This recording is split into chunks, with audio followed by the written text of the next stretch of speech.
আল্লাহ সুবহানাহু ওয়া তাআলা মানুষকে তৈরি করেছেন, ওয়ালাকাদ খালাকনাল ইনসানা ফি কাবাদ। আল্লাহ বলছেন যে আমি মানুষকে শ্রম নির্ভর করে তৈরি করেছি। অন্যত্র আল্লাহ বলেন, ফাইজা কুদিয়াতিস সালাতু ফান্তাশিরু ফিল আরদি ওয়াবতাগু মিন ফাদলিল্লাহ। যখন তোমাদের নামাজ আদায় হয়ে যাবে তখন তোমরা জমিনে ছড়িয়ে পড়ো, ওয়াবতাগু মিন ফাদলিল্লাহ, এবং আল্লাহর অনুগ্রহ অনুসন্ধান করো, তার মানে তোমরা জীবিকা অন্বেষণ করো। এটা বলা হয়েছে সূরা জুমার 10 নম্বর আয়াত। এই পৃথিবীতে যত মহামানব এসেছিলেন, যত নবী রসুল এসেছিলেন, তারা সকলেই ছিলেন শ্রমজীবী। তারা সকলেই স্বহস্তে উপার্জন করে জীবিকা নির্বাহ করতেন।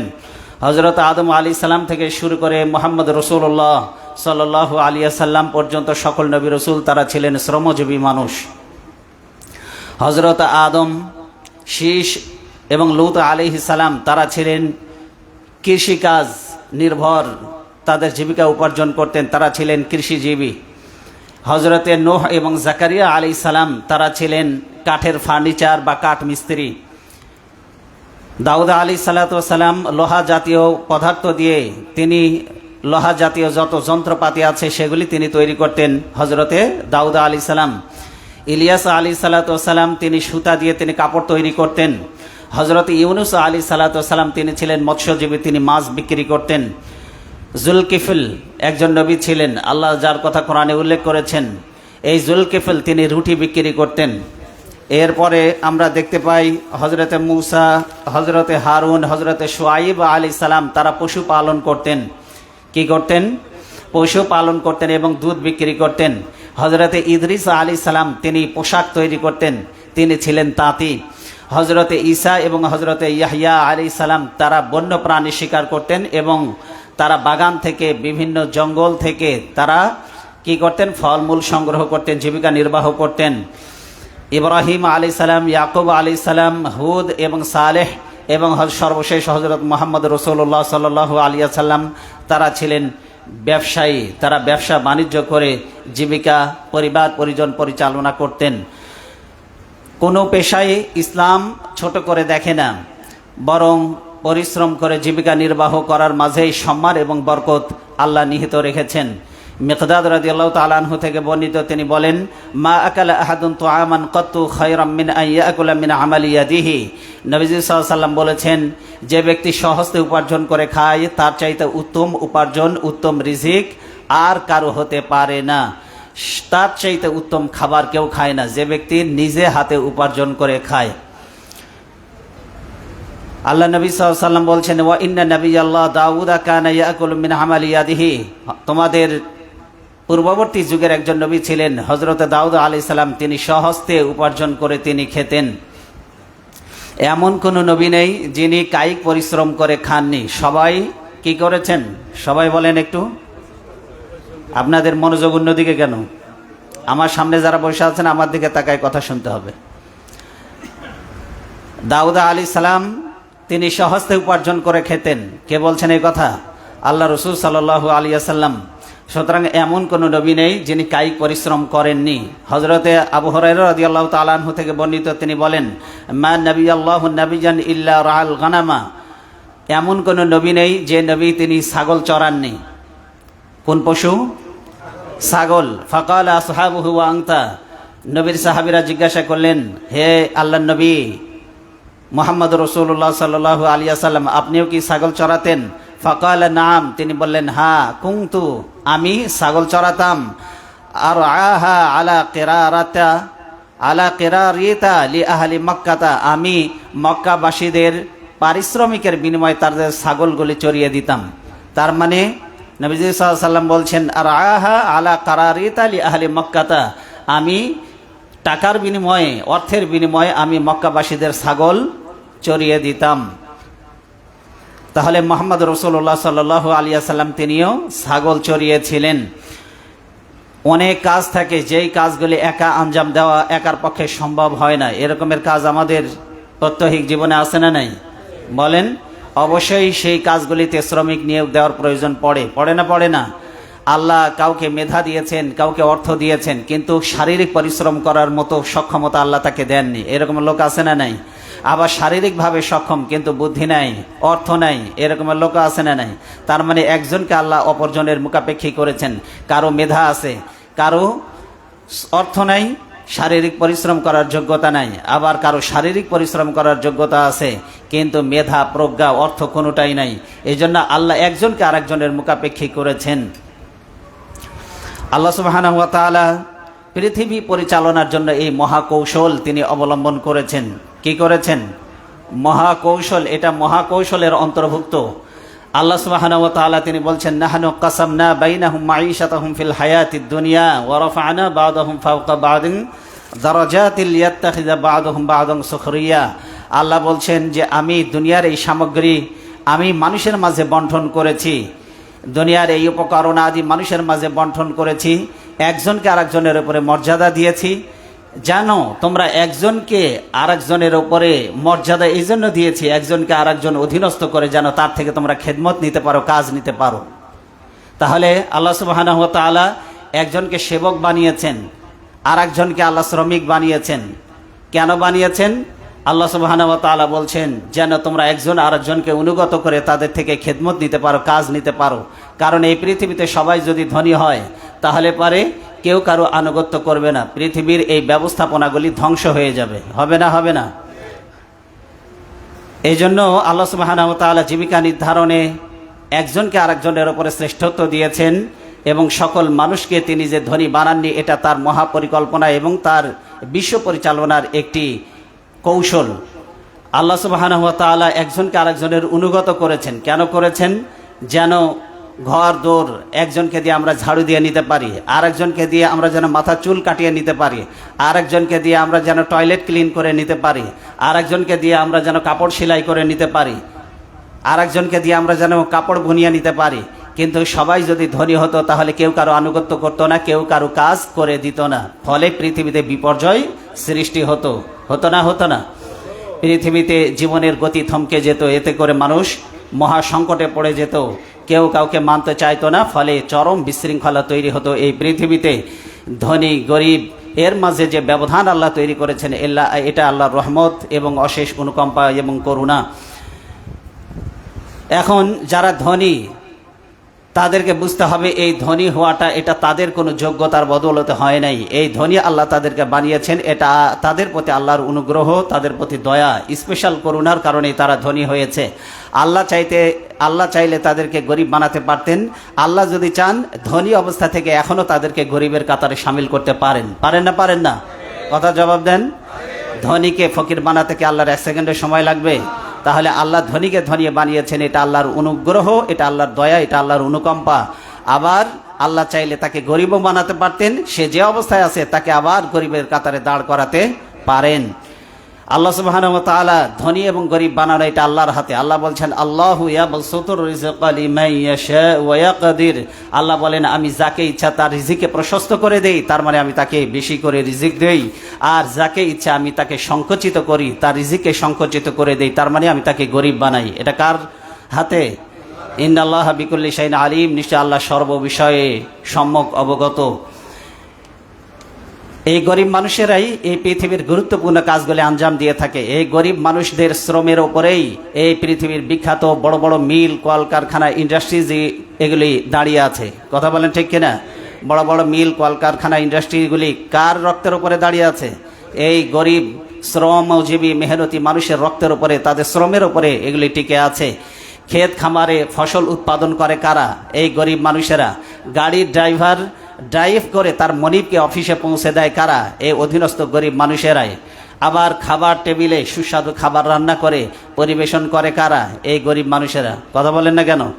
জামা কাপড় ধৌত করে একবারে ওয়াশ করে সুন্দর করে দাগ তুলে আয়রন করে এরপরে মনিবের ঘরে পৌঁছে দেয়, পরার উপযোগী করে তৈরি করে দেয়। এখানে এর পিছনে কার অবদান রয়েছে? গরিব মানুষের অবদান রয়েছে। আবার গাড়ি, আমরা যে গাড়িতে চলাচল করি, এই গাড়ি যদি নষ্ট হয় তাহলে পারে এই গরিব অধীনস্থ মানুষগুলি তারা আবার গাড়িগুলিকে কি করে দেয়? সচল করে দেয়। এই গাড়িগুলিকে আবার তারা মেরামত করে চলার উপযোগী করে দেয়। সুতরাং এই গরিব মানুষগুলি পৃথিবীর গুরুত্বপূর্ণ কাজগুলি তারা আঞ্জাম দিয়ে থাকে। সুতরাং আমাদের উচিত হচ্ছে তাদের অধিকারগুলি যথাযথভাবে আদায় করা। ঠিক কিনা? কথা বলেন ঠিক কিনা? শ্রমিকদেরকে কষ্ট না দেওয়া। ইসলাম কি বলে? অধীনস্থ কাউকে কোনোভাবে কষ্ট দেওয়া যাবে না।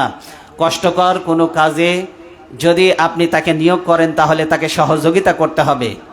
আল্লাহ রসুল সাল্লাল্লাহু আলাইহি ওয়াসাল্লাম এই ব্যাপারে বলেছেন, জাআলাহুমুল্লাহু তাহতা আইদিকুম, আল্লাহ তোমাদেরকে তাদের অধীনস্থ করে দিয়েছেন, গরিবদেরকে। ফামান কানা আখুহু তাহতা ইয়াদিহি, আল্লাহ সুবহানাহু ওয়া তাআলা তার হাবিবকে দিয়ে তিনি ওহির মাধ্যমে জানালেন, ফামান কানা আখুহু তাহতা ইয়াদিহি ফালইউতিইমহু মিম্মা ইয়াকুলু, তোমরা তোমাদের অধীনস্থদেরকে যা খাবে তোমরা তাদেরকে তাই খেতে দিবে। ওয়াল ইলবিসুহুম মিম্মা ইয়ালবাসু, আর তোমরা যা পরিধান করবে অধীনস্থ মানুষদেরকে তাই পরিধান করতে দেবে।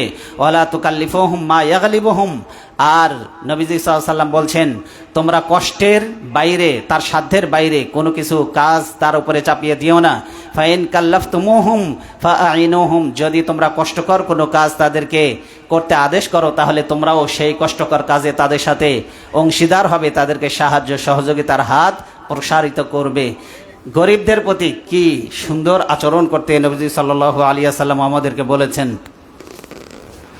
এবার আসুন আমরা দেখব যে নবীজি সাল্লাল্লাহু আলাইহি ওয়াসাল্লাম মৃত্যুর পূর্বে খুবই গুরুত্বপূর্ণ দুটি কথা বলে দুনিয়া থেকে বিদায় গ্রহণ করেছেন। আপনারা জানেন মৃত্যুর আগে মানুষ সবচাইতে গুরুত্বপূর্ণ কথাগুলি বলে যায়, ঠিক কিনা? নবীজি সাল্লাল্লাহু আলাইহি ওয়াসাল্লাম কি এমন দুটি গুরুত্বপূর্ণ কথা বললেন যে দুটি অনেক কথাগুলির মধ্যে দুটিকেই তিনি বাছাই করলেন? ভালো করে খেয়াল করুন। কানা আখিরু কালামি রাসূলিল্লাহ সাল্লাল্লাহু আলাইহি ওয়াসাল্লাম, নবীজি সাল্লাল্লাহু আলাইহি ওয়াসাল্লামের শেষ বাক্য ছিল আসসালাত আসসালাত, নামাজ নামাজ, ইত্তাকুল্লাহ, আল্লাহকে ভয় করো, ফামা মালাকাত আইমানুকুম, আর অধীনস্থদের ব্যাপারে আল্লাহকে ভয় করো। নামাজের ব্যাপারে যত্নবান থাকবে আর অধীনস্থদের ব্যাপারে কি থাকবে? আল্লাহকে ভয় করবে। অধীনস্থদের ব্যাপারে আল্লাহকে ভয় করো আর নামাজ যথাযথভাবে সঠিক সময়ে সুন্দর সুচারুরূপে তোমরা আদায় করবে। নবীজি সাল্লাল্লাহু আলাইহি ওয়াসাল্লাম আবু দাউদের, সুনান আবু দাউদের 5156 নম্বর হাদিস এটি। শ্রমিকদের প্রাপ্য অধিকার যথাযথভাবে আদায় করার ব্যাপারে নবীজি সাল্লাল্লাহু আলাইহি ওয়াসাল্লাম বলেছেন, গুরুত্ব আরোপ করেছেন। ওয়ালা তাবখাসুন নাস আশিয়াহুম ওয়ালা তা'সাউ ফিল আরদি মুফসিদিন, আল্লাহ সুবহানাহু ওয়া তাআলা বলছেন, ওয়ালা তাবখাসুন নাস, মানুষকে তাদের বস্তু কম দিও না। তার মানে তোমরা অধীনস্থ কর্মচারীদেরকে কাজ করে নিলে কাজের যথাযথ পারিশ্রমিক তোমরা দাও।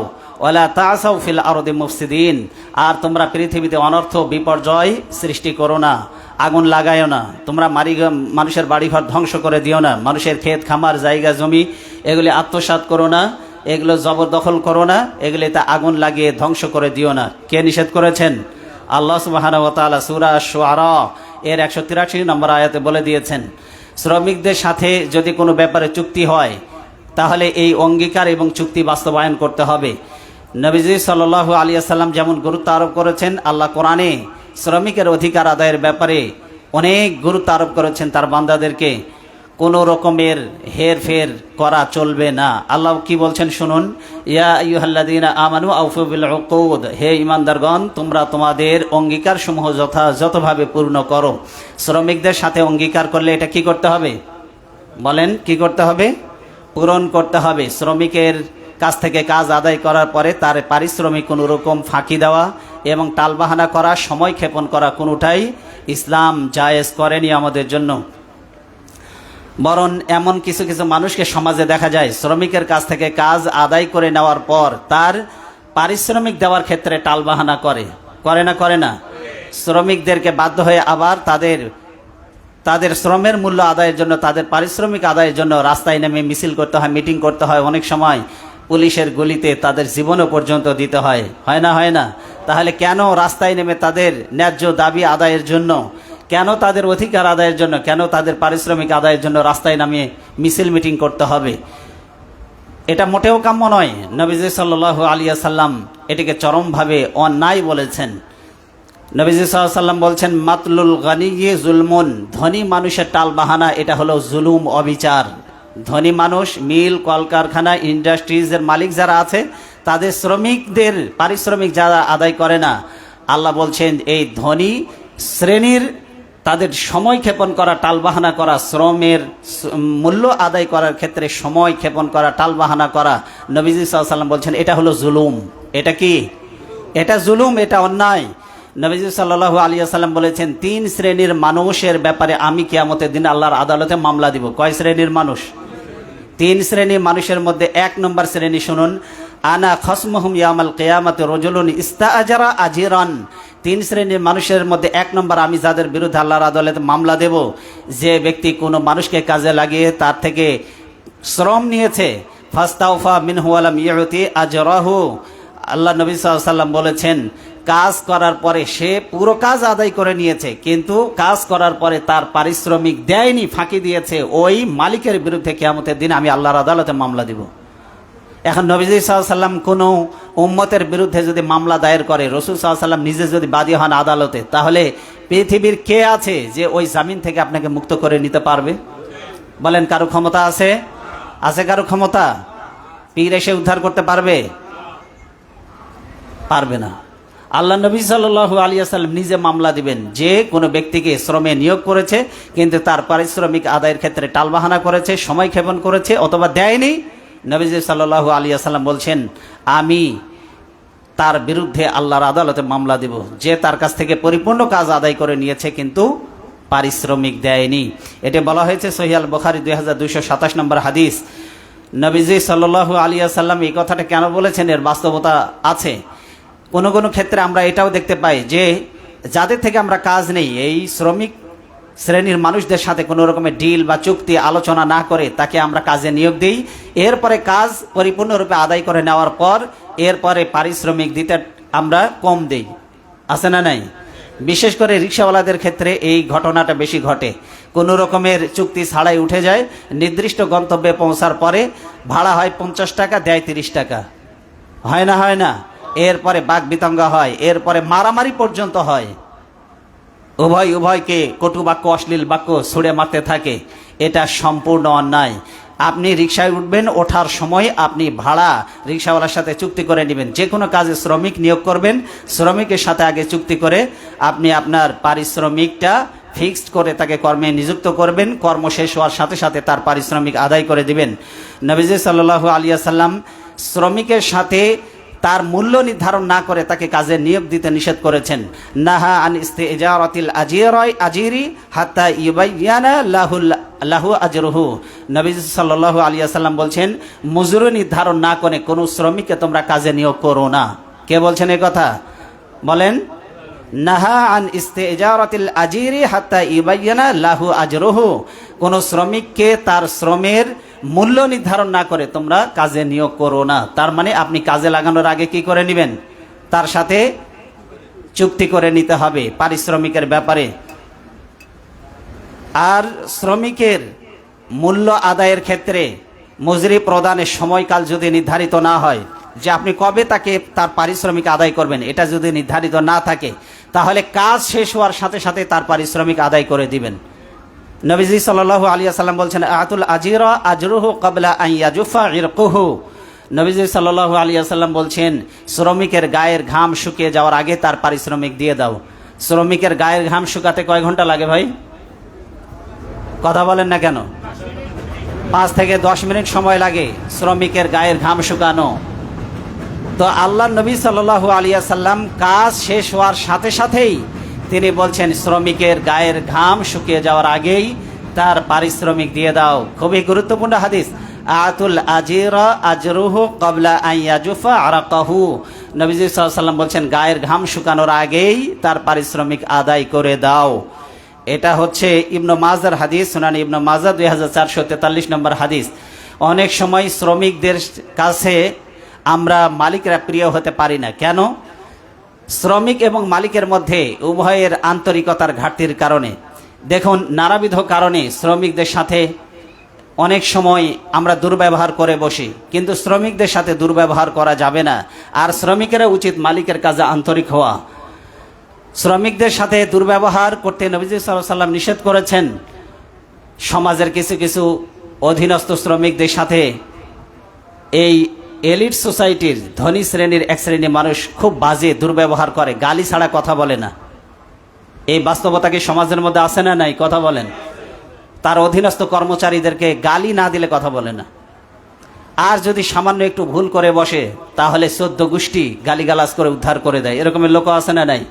এই শ্রেণীর মানুষগুলো নিকৃষ্ট মানুষ। বিশেষ করে আমরা দেখতে পাই ঘরের কাজে নিযুক্ত ছোট ছোট শ্রমিক বাচ্চাদেরকে মালকিনরা যেভাবে টর্চার করে, আমি বলি আল্লাহর কসম বিশ্বাস করেন, এই ছোট ছোট শ্রমিক বাচ্চাদেরকে ঘরের মধ্যে নিয়ে যে নির্যাতন করে, ভালো খাবার খেতে দেয় না, ভালো পোশাক পরতে দেয় না, বিড়ির সেঁকা দেয়, আগুনের সেঁকা দেয়, গরম তেল গায়ের উপরে আপনার ছুঁড়ে মারে, এইভাবে যেই সমস্ত বাচ্চা শ্রমিকদেরকে ঘরের মধ্যে নিয়ে মালকিনরা মনিবেরা নির্যাতন করে, আল্লাহর জান্নাত এদের জন্য হারাম। নবীজি সাল্লাল্লাহু আলাইহি ওয়াসাল্লাম কি বলছেন শুনুন, লা ইয়াদখুলুল জান্নাতা সাইউল মালাকাতি, অধীনস্থদের সাথে দুর্ব্যবহারকারী মনিব কখনো জান্নাতে প্রবেশ করবে না। আল্লাহ এদের জন্য জান্নাতকে হারাম করে দিয়েছেন। এটা বলা হয়েছে সুনানে ইবনে মাজাহ 3691 নম্বর হাদিস। নবীজি সাল্লাল্লাহু আলাইহি ওয়াসাল্লাম একবার দেখলেন যে আবু মাসউদ উকবা নামক একজন সাহাবী, তিনি একটা শ্রমিককে, একজন কর্মে নিযুক্ত শ্রমিককে সে পরিহার করছিল, মারছিল, চাবুক দিয়ে আঘাত করেছে। নবীজি সাল্লাল্লাহু আলাইহি ওয়াসাল্লাম এই দৃশ্যটা দেখতে পেয়েছেন। উনি নিজেই বর্ণনা করছেন যে আমি আমার অধীনস্থ কর্মচারীকে, আমার চাকরকে আমি একদিন চাবুক দিয়ে আমি প্রহার করছিলাম, বেত্রাঘাত করছিলাম। নবীজি সাল্লাল্লাহু আলাইহি ওয়াসাল্লাম এই দৃশ্যটা দেখার পরে তিনি আমাকে বললেন, ইন্নাল্লাহা আকাদারু আলাইকা মিনকা আলা হাযাল গোলাম, নিশ্চয়ই তুমি এই গোলামের উপরে যে শক্তি প্রয়োগ করছো, এই শক্তি প্রয়োগের ক্ষেত্রে আল্লাহ এই গোলামের উপরে তোমাকে যতটা শক্তিশালী করেছেন, আমার রব, আমার আল্লাহ তোমার উপরে এর চাইতে বেশি শক্তিশালী।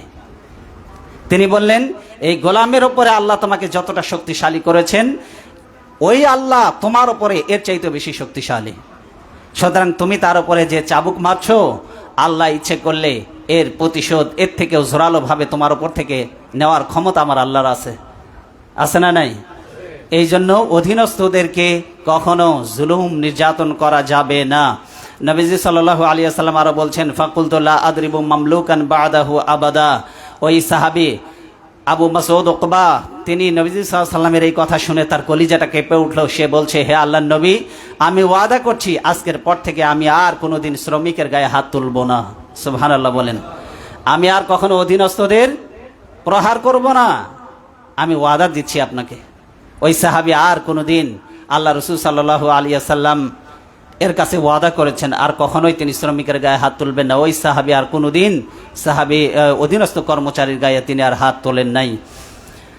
ইবনে ওমর রাদিয়াল্লাহু তাআলা আনহু বর্ণনা করছেন, এক ব্যক্তি নবীজি সাল্লাল্লাহু আলাইহি ওয়াসাল্লামের কাছে এসে বলল, হে আল্লাহর নবী, আমি আমার অধীনস্থ কর্মচারীকে প্রতিদিন কয়বার মাফ করব, কয়বার ক্ষমা করব? নবীজি সাল্লাল্লাহু আলাইহি ওয়াসাল্লাম তাকে বললেন, শোনো, তুমি কতবার ক্ষমা করবে তোমার কর্মচারীকে খুব ভালো করে তুমি শোনো। উফু আনহু ফি কুল্লি ইয়াউমিন 70 মাররাতান, দৈনিক তুমি তোমার কর্মচারীকে ক্ষমা করবে 70 বার। কতবার? এই ধৈর্যের পরিচয় কেউ দিতে পারবেন আপনারা? এই ধৈর্যের পরিচয় দেওয়ার মতো লোক আমার মনে হয় সমাজে একটাও নেই, যে তার অধীনস্থ কর্মচারীকে, কাজের লোককে 70 বার ক্ষমা করবে প্রতিদিন। এরকমের ধৈর্য আছে এই সমাজে কোনো লোকের মধ্যে? আছে না। বরং 2-4 বার ভুল করলেই কাজ থেকে বহিষ্কার, কাজ থেকে বাদ দিয়ে দেয়, বেতন কাটে, উপর্যুপরি মার, এগুলো তো ফ্রি। আছে না নাই? এরপরে সাথে গালাগাল, এটাও ফ্রি। আছে না নাই? এটা হলো সমাজের বাস্তব চিত্র। অথচ নবীজি সাল্লাল্লাহু আলাইহি ওয়াসাল্লাম এই যে 70 বার ক্ষমা করতে বলেছেন, আপনি কি মনে করেছেন এটার কারণে আল্লাহ আপনাকে বিনিময় বা পুরস্কার দিবেন না? অবশ্যই আপনি আল্লাহর কাছ থেকে পুরস্কার লাভ করবেন যদি অধীনস্থ কর্মচারীকে আপনি ক্ষমা করে দেন। বলা হয়েছে সুনানে আবু দাউদের 5164 নম্বর হাদিস। এই আমলটা উম্মতের কেউ করুক আর না করুক, মানুষকে যে ক্ষমা করা যায়, মানুষকে ধৈর্য ধারণ, মানুষের অপরাধের ওপরেও ধৈর্য ধারণ করা যায়, নবীজি সাল্লাল্লাহু আলাইহি ওয়াসাল্লাম নিজে হলেন তার বাস্তব প্রমাণ। নবীজি সাল্লাল্লাহু আলাইহি ওয়াসাল্লামের খাদেম আনাস রাদিয়াল্লাহু তাআলা আনহু 10 বছর নবীজির খেদমত করেছেন। কত বছর? কথার জবাব দেন একটু। 10 বছর নবীজি সাল্লাল্লাহু আলাইহি ওয়াসাল্লামের খেদমত করেছেন। আচ্ছা বলেন তো, 10 বছর যদি কোনো খাদেম যদি বাড়িতে কাজ করে, তাহলে মালিকের চরিত্র কেমন এটা কি খাদেম জানার কথা নাকি জানে না? এটা জানার কথা না? অবশ্যই জানে যে তার মনিবের আচরণ কেমন। একজন গোলাম তার মনিব সম্পর্কে কি বলছে শুনলে হতবাক হয়ে যেতে হয়। নবীজি সাল্লাল্লাহু আলাইহি ওয়াসাল্লামের দরবারে 10 বছর খেদমত করলেন। সেই খাদেম নবীজির চরিত্র সম্পর্কে তিনি বলছেন যে খাদিমতুন নবী সাল্লাল্লাহু আলাইহি ওয়াসাল্লাম 10 সিনিন, আমি 10 বছর নবীজির খেদমত করেছি। ফামা ক্বালা লি উফিন, নবীজি আমার আচরণে ক্ষুব্ধ হয়ে বিরক্ত হয়ে একদিনের জন্য তিনি বলেন উফ, তুমি কেন এই কাজ করেছো, বিরক্তি ভরা মন নিয়ে একদিনও তিনি বলেননি, একটা বারের জন্য বলেননি 10 বছরের মধ্যে। আপনার আমার পক্ষে এটা কি সম্ভব ছিল? এটা সম্ভব ছিল না। ওয়ালা লিমা সানাআতা ওয়ালা আল্লাহ সানাআতা। আনাস রাদিয়াল্লাহু তাআলা আনহু বলছেন নবীজি সাল্লাল্লাহু আলাইহি ওয়াসাল্লাম 10 বছরের মধ্যে একটা বারের জন্য তিনি বলেন এই এটা করেছো কেন, এটা করো নাই কেন, এইভাবে একটা ধমক 10 বছরের মধ্যে আমাকে দেন নাই। পৃথিবীতে কোন মানুষটা এই রকমের আচরণ তার অধীনস্থ কর্মচারীদের সামনে করতে পেরেছে, আমার বড় দেখতে ইচ্ছা করে। নবীজি সাল্লাল্লাহু আলাইহি ওয়াসাল্লাম ছিলেন এইরকম বাস্তব চরিত্রের মানুষ। এটা যদি উনি নিজে বলতেন তাহলে সন্দেহ থাকার কথা, হয়তো থাকলে থাকতে পারো, কেউ অবিশ্বাস করতে পারতেন। কিন্তু যেই লোকটা নিজে খেদমত করেছে 10 বছর, এই লোকটা নিজেই বলছেন আল্লাহর নবী 10 বছরের মধ্যে একটা দিনের জন্য ধমক দিয়ে আমাকে বলেননি এটা করেছো কেন, এটা করো নাই কেন।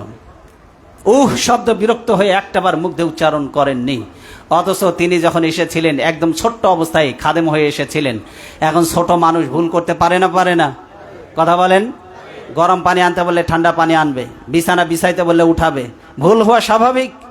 কিন্তু 10 বছরের মধ্যে একটা ধমকও নবীজি সাল্লাল্লাহু আলাইহি ওয়াসাল্লাম তার কর্মচারীকে, তার খাদেমকে তিনি দেন নাই। এই হাদিসটি বলা হয়েছে সহিহ আল বুখারী 6038 নম্বর হাদিস।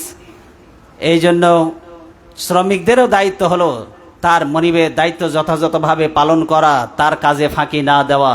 কিন্তু শ্রমিকদের এত অধিকারের কথা আল্লাহ এবং আল্লাহ রসুল বলেছেন, কিন্তু সেই শ্রমিকদের মাঝে খেয়ানত দেখা যায়। তার মনিবের কাজে ফাঁকি দেয়, নির্দিষ্ট সময় পর্যন্ত কাজে নিয়োগ করা হয়, কিন্তু নির্দিষ্ট সময়ের আগেই সে কাজ থেকে চলে যায়। আবার 8 ঘন্টার জন্য তার সময়টা মনিব কিনে নিয়েছে, মালিক কিনে নিয়েছে, কিন্তু সে বিড়ি খাইতে 1 ঘন্টা, নাস্তা করতে আরও 1.5 ঘন্টা, এরকমের করে সময় নষ্ট করে না, করে না? গল্প করে সময় নষ্ট করে, কাজে ফাঁকি দেয়, কাজটা ভালো করে করে না। কাজ ভালো করে করে না কেন? আবার যেন মনিব এই কাজের জন্য তাকে ডাকে, এই জন্য কাজে একটু ত্রুটি রেখে কাজ করে। এরকমের স্বভাবও আছে না নাই? এটার জন্য আল্লাহর কাছে জবাব দিতে হবে শ্রমিকদেরকে।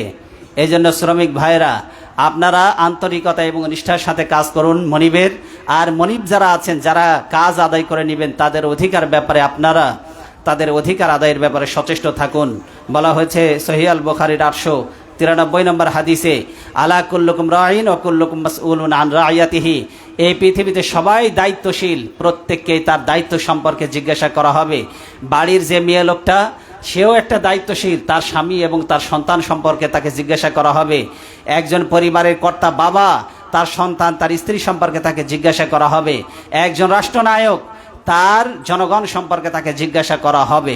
সুতরাং কেউ আল্লাহর জিজ্ঞাসা থেকে এড়িয়ে যেতে পারবে না। সবাইকে দায়িত্বশীল আচরণ করার জন্য আল্লাহ রসুল আদেশ করেছেন। এই জন্য হালাল পন্থায় উপার্জন করুন। আল্লাহ আমাদের জীবনটাকে একটা সীমারেখার মধ্যে নির্ধারণ করে দিয়েছেন, এই সীমারেখার মধ্যে চলতে আমরা বাধ্য। এর ব্যতিক্রম করলে আল্লাহর কাছে কিয়ামতের দিন আমাদেরকে জবাবদিহি করতে হবে। মানুষের জীবনে প্রতিটা কাজই আল্লাহ সীমারেখা নির্ধারণ করে দিয়েছেন। আর আয় ব্যয়ের নীতিমালার ক্ষেত্রে সেটি আরও গুরুত্বপূর্ণ একটি অনুষঙ্গ ইসলামে। ইসলাম আয় এবং ব্যয় এই দুটোরই সীমারেখা নির্ধারণ করে দিয়েছেন। হাসরের দিন এ ব্যাপারে আপনাদেরকে জিজ্ঞাসা করা হবে আয় ব্যয় সম্পর্কে। বলুন, সবাই জবাব দেন, কি সম্পর্কে জিজ্ঞাসা করা হবে? আয় এবং ব্যয়। আয় এবং ব্যয় এই দুটি সম্পর্কে কি করা হবে? বলেন, কি করা হবে? জিজ্ঞাসা করা হবে কিয়ামতের দিন আয় ব্যয়। ভালো করে শুনুন, নবীজি সাল্লাল্লাহু আলাইহি ওয়াসাল্লাম বলেছেন 5টি জিনিসের আদেশ, 5টি জিনিসের জিজ্ঞাসাবাদ করা ছাড়া আল্লাহ সুবহানাহু ওয়া তাআলা কিয়ামতের দিন বনি আদমের একজনের পা তার জায়গা থেকে নড়াতে পারবে না, নড়াতে দিবেন না আল্লাহ সুবহানাহু ওয়া তাআলা। আদম সন্তান তার পা তুলতে পারবে না 5টি প্রশ্নের জবাব না দেওয়া পর্যন্ত। কয়টা প্রশ্ন? 5টা। সবাই খুব মনোযোগ সহকারে ভালো করে শুনুন। এক নম্বর, নবীজি সাল্লাল্লাহু আলাইহি ওয়াসাল্লাম বলছেন, লা তাজুলু কদামা ইবনু আদম ইয়াউমাল কিয়ামাতি মিন ইনদি রাব্বিহি, কিয়ামতের দিন আদম সন্তানকে 5টি বিষয় জিজ্ঞাসা করা হবে। হাত্তা ইসআল আন খামসিন, 5টি বিষয় জিজ্ঞাসা করার আগ মুহূর্ত পর্যন্ত আদম সন্তান তার জায়গা থেকে এক কদমও নড়াতে পারবে না। সে 5টি প্রশ্ন কি? 1 নম্বরে প্রশ্ন আন উমরিহি ফিমা আফনাহু, প্রথম নাম্বার প্রশ্ন হচ্ছে তার জীবনকাল, আল্লাহ তাকে যে 60-70 বছর, 80 বছর, 90 বছর, 100 বছরের যে জীবন দিয়েছিলেন, এই জীবন সে কিভাবে অতিবাহিত করেছে, এটার জবাব আগে দিতে হবে। তাস খেলে খেলে কত সময় নষ্ট করেছেন, জুয়া খেলে কত সময় নষ্ট করেছেন, ওই চায়ের দোকানে 1 কাপ চা খাইতে বসে 1 ঘন্টা সিনেমা দেখে জীবনে সময় নষ্ট করেছেন, এগুলির প্রত্যেকটার ব্যাপারে জবাব দিতে হবে। আপনার জীবন কোন কাজে ব্যয় হয়েছে, কোথায় অতিবাহিত করেছেন জীবন, এটার জবাব না দিয়ে আপনি পা তুলতে পারবেন না। 2 নম্বর হচ্ছে ওয়ান শাবাবিহি ফিমা আবলাহু, তার যৌবনকাল সম্পর্কে, তার যৌবনকাল কোথায় সে নিঃশেষ করেছে। যৌবনকালটা বড় দামি। কার পিছনে ঘুরে আপনার যৌবনকালটা নষ্ট করেছেন, কার পিছনে ঘুরেছেন, কিসের জন্য ঘুরেছেন, কিসের স্বার্থে ঘুরেছেন, আপনার যৌবনকালটা কিভাবে নিঃশেষ করেছেন।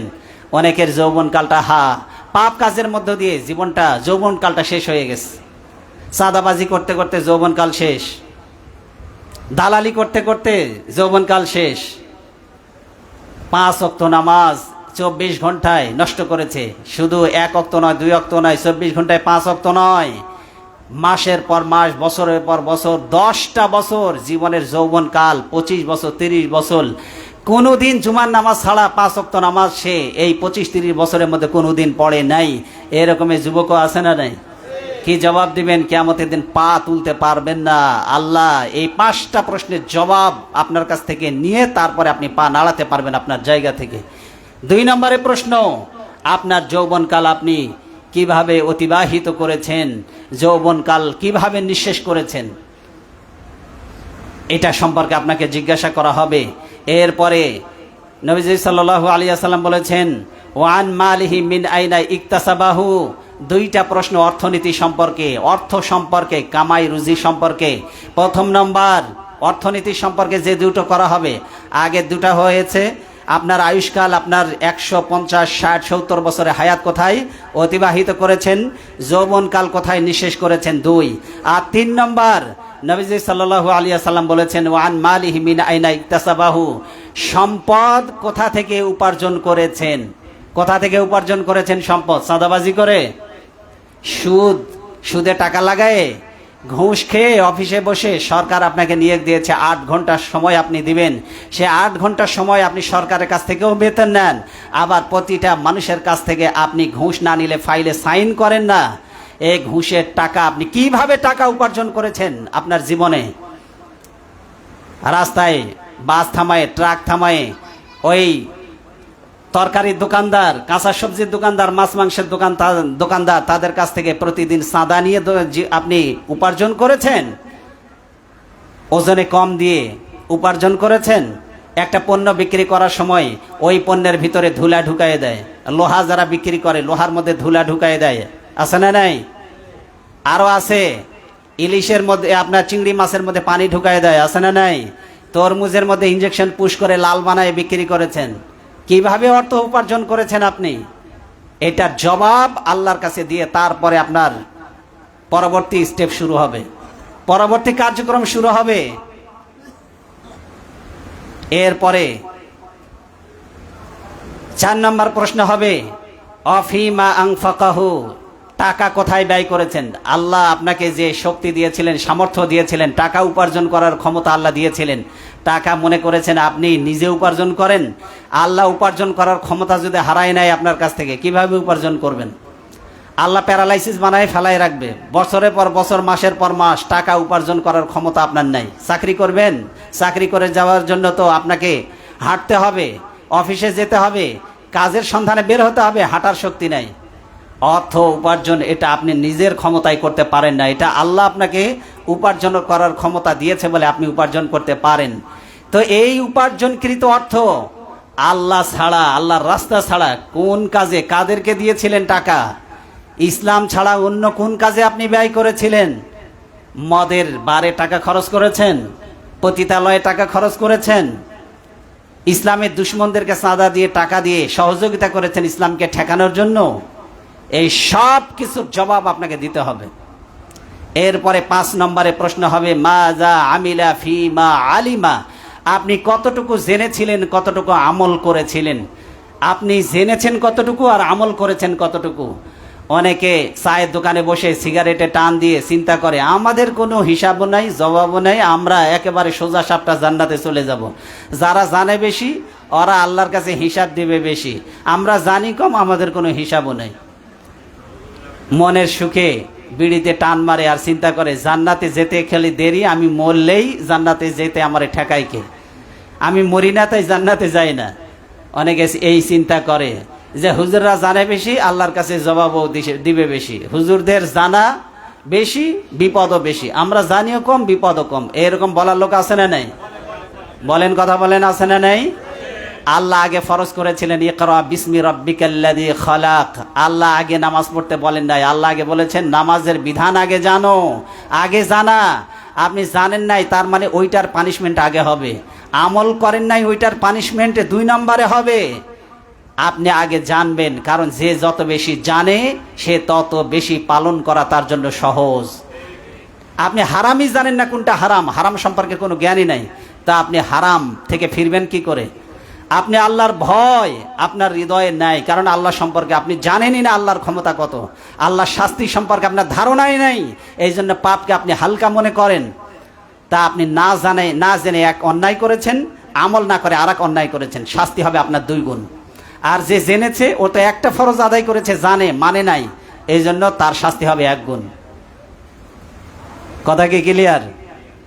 এখন মনে করেন না যে আমরা জানিও কম, মানিও কম, আমাদের জানা কম, বিপদও কম। হুজুররা জানে বেশি, বিপদও বেশি। আপনি জানেন না, জানার শাস্তি আগে হবে না। কেন জানেন নাই? না জানার শাস্তি আগে হবে। তাহলে কয়টা বলেছি প্রশ্ন? আল্লাহ কয়টা প্রশ্ন করবেন? এই 5টি প্রশ্নের উত্তর না দিয়ে কেউ 1 কদম উঠাতে পারবে না। আবার বলি, ভালো করে শোনেন। 1 নম্বরে আল্লাহ আপনাকে যে হায়াত দিয়েছিলেন, এই হায়াত কোথায় অতিবাহিত করেছেন? 60-70 বছরের জীবন। 2 নম্বর আপনার যৌবনকাল, যৌবনকালটা খুবই গুরুত্বপূর্ণ।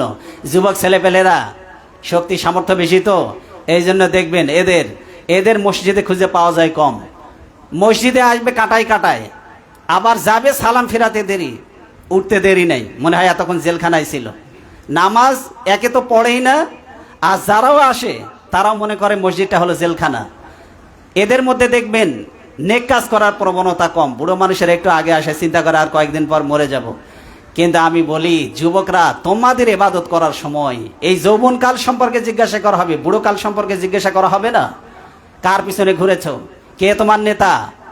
কে তোমার হাতে বই খাতা কলমের পরিবর্তে মদ তুলে দিল, গাঁজা তুলে দিল, ইয়াবা তুলে দিল, মেরিজুয়ানা তুলে দিল, ওফিয়াম তুলে দিল, মারফিয়াম তুলে দিল? কে তোমাকে ব্যবহার করছে রাজনৈতিক স্বার্থে, খারাপ কাজে? তোমার যৌবনকাল কার পিছনে ঘুরে কাটিয়েছ? জুয়া খেলার আড্ডায় সময় দিয়েছে, সেখানে সময় হয়েছে, নামাজ পড়ার সময় তোমার হয় নাই। কি জবাব দিবে আল্লাহর কাছে? যৌবনকাল সম্পর্কে জিজ্ঞাসা করা হবে। যৌবনকাল এটাই তোমাদের golden time of human life. তোমার জীবনের সবচেয়ে গুরুত্বপূর্ণ সময় এই যৌবনকাল। এই সময় ইবাদতে মনোনিবেশ করো। 3 নম্বরে প্রশ্ন, আয় করেছেন কোন পথে? হালাল পথে না হারাম পথে? ব্যয় করেছেন 4 নম্বর প্রশ্ন, ব্যয় করেছেন কোন কোন খাতে? অমুক ভাই এসে চাঁদা চায়, তমুক ভাই এসে চাঁদা চায়, টাকা পকেট থেকে বের হতে দেরি হয় না। আর আল্লাহর রাস্তায় দান করার সময় কত শত হিসাব, 5 টাকা দিবে না, 10 টাকা দিবে না, 2 টাকা। আর বড় ভাই এসে চাঁদা চাওয়ার সাথে সাথে দলের স্বার্থে একটা জুয়ার আসর হবে, মদের আসর হবে, অথবা কোনো পতিতা নিয়ে আসবে, অথবা কোনো একটা সার্কাস হবে, অথবা কোনো একটা নাইট ক্লাবের অনুষ্ঠান হবে, সেখানে হাজার হাজার টাকা দিয়ে দেয়, বিন্দুমাত্র সংকোচ করে না। খারাপ কাজে টাকা আছে, ভালো কাজে টাকা নেই, আছে না নেই? আয় করেছেন কোথায়, ব্যয় করেছেন কোথায়, এটার জবাব দিয়ে তারপরে আপনার পা উঠাতে পারবেন। আর 5 নম্বরে জানেন কতটুকু আর আমল করেন কতটুকু, এটার জবাব দিয়ে আল্লাহর কাছ থেকে আপনি পরবর্তী স্টেপে আপনি যেতে পারবেন। এর আগ পর্যন্ত এক কদমও আপনি উঠাতে পারবেন না। এটা বলা হয়েছে সুনান আত-তিরমিজির 2416 নম্বর হাদিস। নবীজি সাল্লাল্লাহু আলাইহি ওয়াসাল্লাম বলেছেন, ইয়াতি আলান নাসি জামানুন লা ইবালিল মারউ মা আখাযা মিনহু আমিনাল হালাল আম মিনাল হারাম। নবীজি সাল্লাল্লাহু আলাইহি ওয়াসাল্লাম বলেছেন, এমন একটা সময় মানুষের কাছে আসবে যেই সময় টাকা কোত্থেকে এলো এটা মানুষ চিন্তা করবে না, বিবেচনা করবে না, হালাল পন্থায় এলো নাকি হারাম পন্থায় এলো, টাকা আসলেই হলো। এই জন্য দেখবেন এখন পতিতা যারা, এরা এখন স্বরাষ্ট্র উপদেষ্টার কাছে একটা নারী অধিকার নীতিমালা দিয়েছে। এই নারী অধিকার নীতিমালায় তারা বলতেছে, আমরা যারা যৌনকর্মী আছি, যারা পতিতা ব্যবসা, দেহ ব্যবসা করে খাই, আমাদেরকে শ্রমিকের মর্যাদা দিতে হবে। নাউজুবিল্লাহ বলেন। শ্রমিক কাকে বলে? যে নাপিত, সেও শ্রম দেখায়, ও শ্রমজীবী। যে মুচি, জুতা সেলাই করে, জুতা পালিশ করে, সেও শ্রমিক। যে আপনাদের বাড়িঘর দালান কোঠা বানায়, সে শ্রমিক। এখন যারা চামড়া ব্যবসায়ী, দেহ ব্যবসায়ী, এই পতিতা, এরা দাবি করতেছে এটাও শ্রম, আমাদেরকে শ্রমিকের স্বীকৃতি দিতে হবে। তাহলে তো শ্রমিক, এই যে সেলুন যেমন প্রতিটা পাড়ায়, মহল্লায়, বাজারে আছে, যদি শ্রমিকের স্বীকৃতি দেওয়া হয় তাহলে তো এরা মোড়ে মোড়ে, প্রতিটা বাজারে, অলিতে গলিতে এক একটা করে পতিতালয় তুলে এরপরে সামনে লিখে দিবে এখানে পতিতা বৃত্তির ব্যবসা করা হয়, এখানে দেহ ব্যবসা করে শ্রম দিয়ে খাওয়া হয়। আচ্ছা বলেন, আজ পর্যন্ত পতিতা কোনো নারী আজ পর্যন্ত কি বলেছে?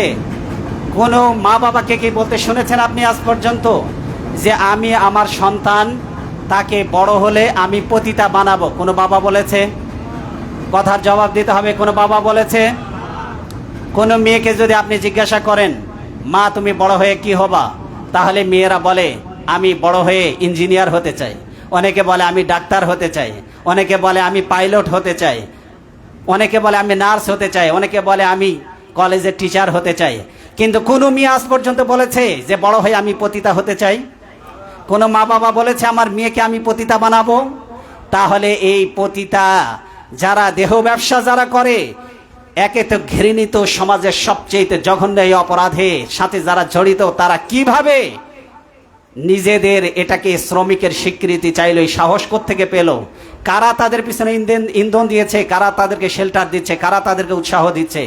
যদি পতিতাদেরকে শ্রমিকের স্বীকৃতি দেওয়া হয় তাহলে এই সমাজটা এমনিতেই পচে গেছে, এই সমাজের দাফন এবং কবর হয়ে যাবে। এই সমাজে আর ভালো কিছুর অস্তিত্ব এই সমাজে থাকবে না। সেখানে সেই প্রতিবেদনে আলো তুলে ধরা হয়েছে। সেখানে প্রতিবেদনে বলা হয়েছে যে নারীরা আজ বৈষম্যের শিকার। কেন? পরিবার থেকে বৈষম্য শিকার। কারণ নারীরা বলছে সব বাবা মার সম্পত্তিতে তারা 1 ভাগ পায় আর ছেলেরা পায় 2 ভাগ। আপনাদের কাছে আমি জিজ্ঞাসা করতে চাই, মেয়েরা 1 ভাগ পাওয়ার পরে বাড়ির বাসা ভাড়া দেওয়ার দায়িত্ব কি আল্লাহ তাদেরকে দিয়েছে? সন্তানের লেখাপড়ার খরচের দায়িত্ব কি আল্লাহ মাকে দিয়েছে? কথা বলেন না কেন? সংসার পরিচালনা, মাছ মাংস তরি তরকারি কেনার দায়িত্ব আল্লাহ কি স্ত্রীকে দিয়েছে? তাহলে 1 ভাগ যা পেল মেয়েরা সবগুলি ব্যাংকে জমা থাকলো, আর পুরুষ মানুষ 2 ভাগ পাওয়ার পরেও সে সংসার মেনটেন করতে গিয়ে, বাচ্চা কাচ্চার লেখাপড়ার খরচ, তাদের চিকিৎসাপত্র সব কিছু করতে গিয়ে আরও 2 গুণ পেয়েছিল বাপের বাড়ি থেকে, আরও 2 গুণ ধার হয়ে গেল। এটা বাস্তবতা কিনা? এই 1 ভাগ আল্লাহ দিয়েছেন নারীদেরকে, এটা বৈষম্য বলা যাবে না। মর্যাদার ভিত্তিতে আল্লাহ দেন নাই, এটা দিয়েছেন অধিকারের ভিত্তিতে। কারণ পুরুষের দায়িত্ব বেশি, পুরুষের অধিকার বেশি, দায়িত্বের ভিত্তিতে পুরুষকে বেশি দেওয়া হয়েছে। কারণ পুরুষ, তুমি 2 ভাগ পাওয়ার পরে সব দায়িত্ব পালন করবা, তোমার সবটা খরচ হয়ে আরো ঋণী হয়ে যাবা। আর মেয়েদেরকে বলছে মেয়েরা 1 ভাগ তোমাদেরকে দিলাম তোমাদের মর্যাদা হিসেবে, এ 1 ভাগ যা পাবা পুরোটাই জমা থাকবে তোমাদের অ্যাকাউন্টে। কারণ সংসার চালানোর খরচ নাই, বাচ্চা কাচ্চারা অসুস্থ হলে ওষুধ কেনার দায়িত্ব নাই, লেখাপড়ার খরচ নাই, জামা কাপড় কেনার টাকার খরচের কোনো দায়িত্ব আল্লাহ তাদেরকে দেয় নাই। নারীরা যা পেয়েছে সব জমা, আর পুরুষরা যা পেয়েছে সব খরচ হয়ে যায়। তাহলে আল্লাহ কাদেরকে জিতিয়ে দিয়েছেন? বলেন কাদেরকে জিতিয়েছেন? নারীদেরকেই জিতিয়ে দেওয়া হয়েছে। এরপরে নারীদের পাওয়ার কত উৎস? নারীদেরকে তো সবাই দেয়। পুরুষকে কে কয়জন দেয়? একটা নারীকে দেয় তার স্বামী, এক নারীকে দেয় তার বাবা, তার ভাই থাকলে ভাই দেয়, তার সন্তান থাকলে সন্তানরা দেয়। আমরা আমাদের মাদেরকে কিনে দেই না? কথা বলেন। যদি 5টা সন্তান থাকে ঈদের সময় 5টা শাড়ি পায়, পায় না? আবার স্বামী যদি বেঁচে থাকে স্বামীর পক্ষ থেকেও পায় না? ভাই থাকলে ভাইয়েরাও উপহার সামগ্রী বোনের জন্য পাঠায় না? আর আপনারা পুরুষ মানুষ যারা বসে আছেন, ঈদের সময় কয়টা জামা পাইছেন? কে দিছে আপনারে? আপনার নিজের টাকায় তাই কিনা জোটে না, কারণ ওদের জন্য খরচ করতে করতে নিজেরটাই কেনার কথা ভুলে গেছেন আপনারা। এ বাস্তবতা আছে না নাই? পুরুষ মানুষকেই আল্লাহ সুবহানাহু ওয়া তাআলা পুরুষ এবং নারীর মধ্যে আল্লাহ সমতা করেছেন, বরং নারীদেরকে আল্লাহ মর্যাদার দিক থেকে আরো আগায় দিয়েছেন তাদেরকে। সুতরাং পতিতাবৃত্তি এটা কখনো শ্রম হতে পারে না।